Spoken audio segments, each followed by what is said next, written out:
Hey you guys, welcome to my new course. Last time we made a contacts database, pretty simple but pretty nice. If you didn't follow that, it's probably a good idea to go and follow that one, because today we're going to start on the basis of that previous exercise, and we're just going to add a bunch of stuff to it. So what we're going to do today is we're going to add all of these parts to our contacts database, and this is basically mainly an invoicing solution, which is something that most companies probably need to use. They've got a bunch of clients, they've got a bunch of products, they're selling these products on their invoices, but they're also purchasing products from their suppliers, and so that's how their store kind of works. They also like to see some reports now and then to see how much they have sold and how much they have bought, and so that's what we're going to be adding to this file.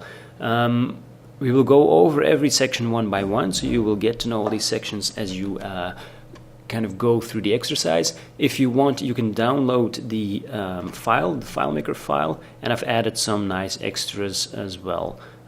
So let's not waste any more time and let's get started. For those of you who can't find the downloadable FileMaker files, your screen should look kind of something like this, where you have all your lectures on the side here, but there should be a button up top that says View Resources. If you click that one, you will go to this second tab here, which is like a download tab. So if you click that one, you've got, normally speaking, about 2 downloadable resources. This one is the Contacts Database. That is actually the one I talk about in the beginning, right here.